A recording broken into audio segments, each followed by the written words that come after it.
So I kind of missed it, but I'm most interested to kind of kick off and talk about the Nvidia stuff. Okay. Humanoid robots is tell me more because I think there definitely is a case of there's going to be an interesting section where you might have AI, it might even be AGI, but there's going to be a whole lot of work in the real world to take from going from software, is very easy.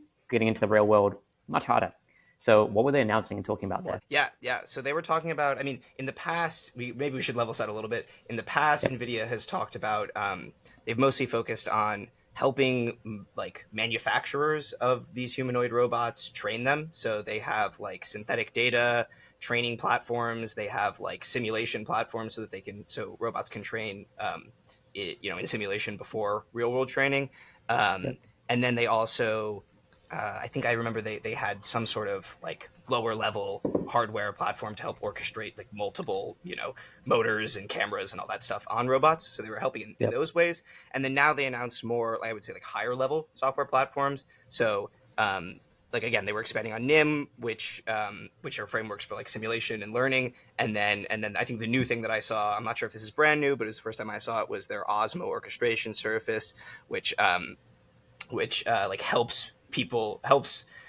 The idea is to help companies that are going to operate. It's like a fleet management system to help companies that are going to operate a lot of these robots in the real world doing real tasks. So is it sort of? Nice.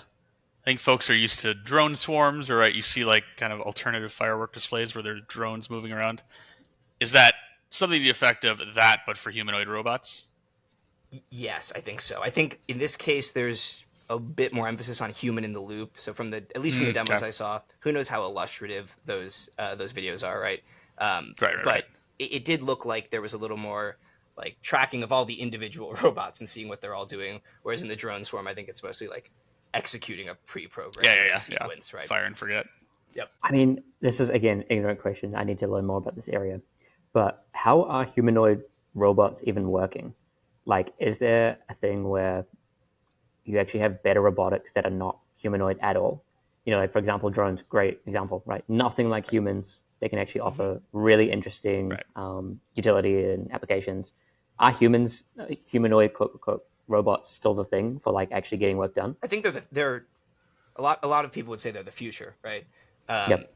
I think traditionally the thing that's held back humanoid robots is it's a complicated form factor, Yeah. and that form factor has benefits. Chief among them are that the world is already designed for humans because it's built for us. We also are clearly pretty Right. good Right. at Right. accomplishing general tasks. Like we have a pretty great Yep. design, Yep. and so if you want something that can generalize, then humanoid robot is a great form factor for that. But that also Yeah. means that the software has to generalize, right? Which is something that hasn't been possible until recently, and still there are questions about how possible it is in practice. But I think the advent of these LLMs that were showing generalized capability is what really started to turn the crank on the humanoid robot development because of that generalization in intelligence. Um, Yep. Today, I mean, there aren't really humanoid robots doing useful work, with the exception of maybe a few at the Tesla factory, and so it's the vast majority of robots have other form factors, whether that's like some sort of pallet stacking robot, mostly wheel driven robots that are designed to accomplish a single function or a set of very similar functions. Yep. Yeah, I sort of see it as there's two classes, right? You have your specialty robots. You see the Amazon sort of Roomba on steroids that can move the shelves, like Jacob's talking about. You see specialized drones. Of course, people are familiar with the canonical robot arm in the automotive factory, right? Those are Yeah. specialized robots that are accomplishing specific things. I think the humanoid robot, why it gets so much attention, part of this is investor driven because a humanoid robot Mm. theoretically you could drop it into an existing factory. So if Yep. you have jobs that are being done by folks and a humanoid robot can do it, you don't have to buy specialty robots. You don't have to try to market specialty robots. You can drop it into a factory. But I also think they're looking at the ability to transition to a consumer product, right? That's the dream. Yeah. The dream is to get people buying robots like they buy cars. So now I got to get the BMW Z4 robot Yeah. and you might only have the Hyundai robot. And so Right. there's a competition of quality of robot, and there's a much bigger purchasing base. How often is a factory going to update the robot? I don't know, but in a sort of consumer driven space, you could see a lot faster. I guess an increase in the rate at which you'd replace them. You might replace a robot as often as you replace a car, and I don't know where car ownership is right now. I want to say it's 4 or 5 years people own a car and then switch it out. Mm-hmm.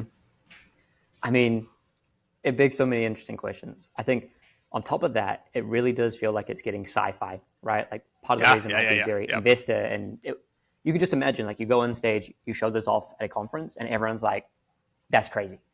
On top of that, even what you're talking about is, I can't imagine the economic consequences of that. Like, how does that work when everyone has their own, effectively Roomba on steroids, like a humanoid robot that can do anything, right? I think a lot of critique with, say, LLMs at the moment, and we see it in comments all the time of why are AI doing the cool work, right? Like when we had LLMs do like design and DALL-E and all that, everyone's like, we want art, we don't want to do laundry or we don't want to cook.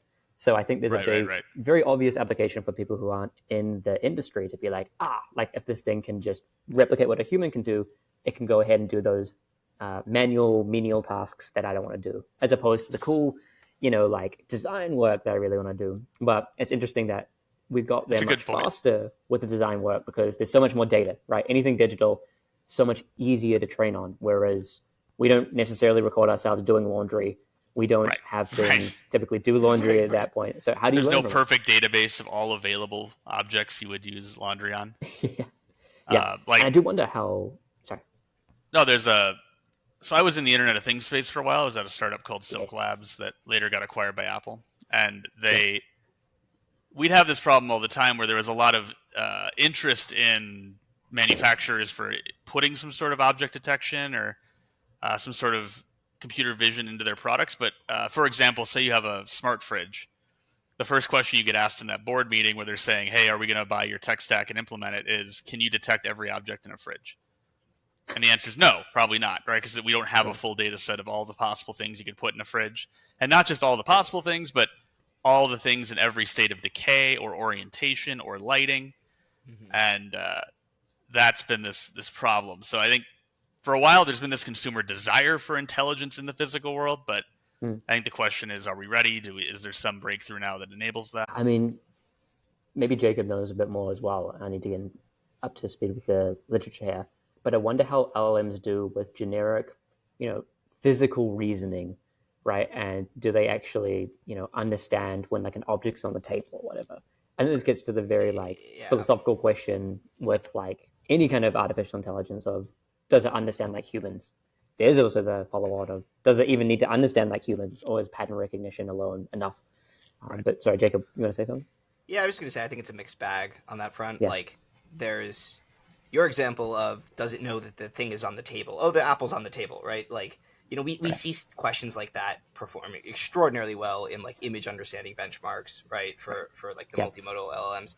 And so some amount of understanding of the world clearly LLMs have. I think they completely lack, like, and spectacularly fail at things that require like understandings of the rules of the world and how the world works, so like physics, let's say.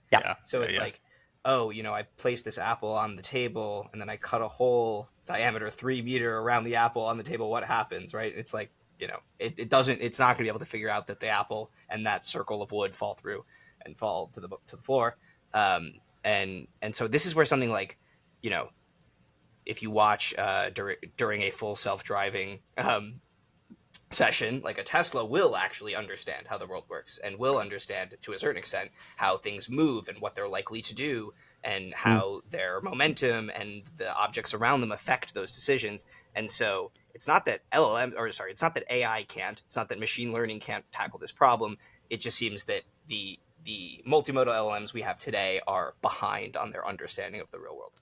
Yeah. I think we'll talk about it in a bit, but the meta work for SAM, like being able to detect objects, seeing that they can track an object in a complex scene feels like a building block to get there. But I wanted to circle back to a point Jacob was making on sort of training these things, right? Like, can you train them? Can a non-programmer train one of these robots? I think if you're talking about a consumer market, we may not have to have the robot come installed with an understanding of every object in your home. But if I have to show it more than 2-3 times, this starts to feel like I'm doing a job on behalf of a tool I purchased rather than the tool helping me.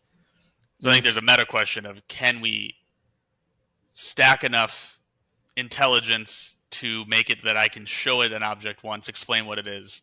Like easy example is I take a T-shirt and I fold it in front of it how I like, and I put it down.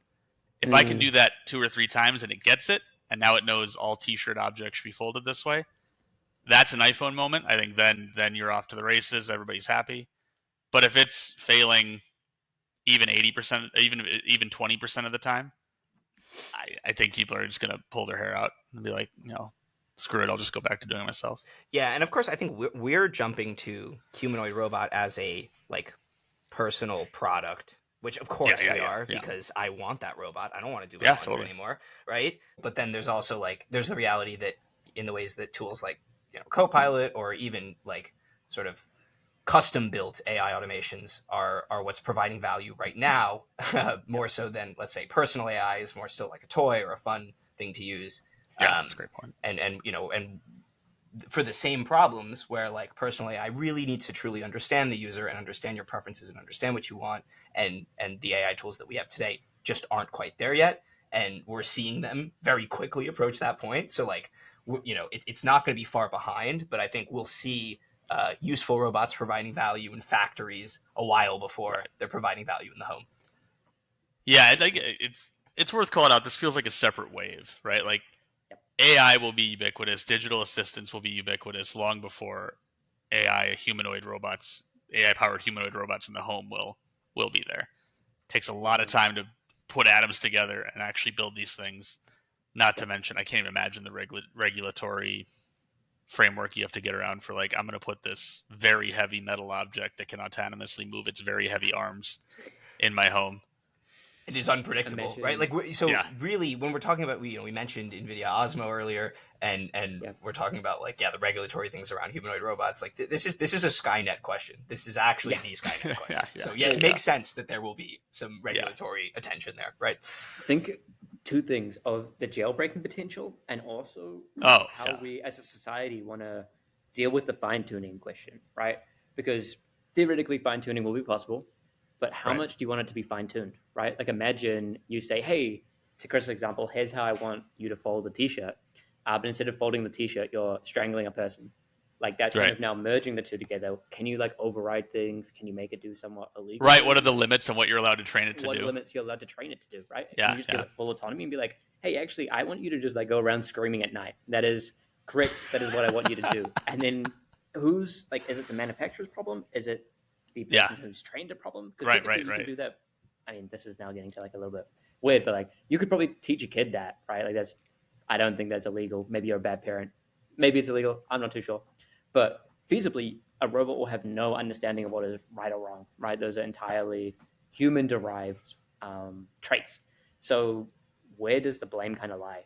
And these are interesting kind of questions that I think arguably we're not really in a good position to answer yet until we get to this critical mass. So I think it's an interesting time to be in this space, because in the next couple of years, especially if you do have that consumer-facing robot, people are going to be like, they'll probably start asking these questions, and hopefully we have the ability to, in a democratic way, decide what is, the best way to approach it. But I don't think we're talking about that enough. And given how fast this is going, this doesn't seem like something that's going to happen in like 100 years. It might be in the next 10 years, right? This is already news we're talking about. And as you say, like, it will probably have, enterprise results first. And that makes sense because it's going to be way more data. But consumer-facing products are just around the corner, and there is such a first-mover advantage, right? Like you said, it will be an iPhone moment if you nailed it correctly the first time. So, exciting times.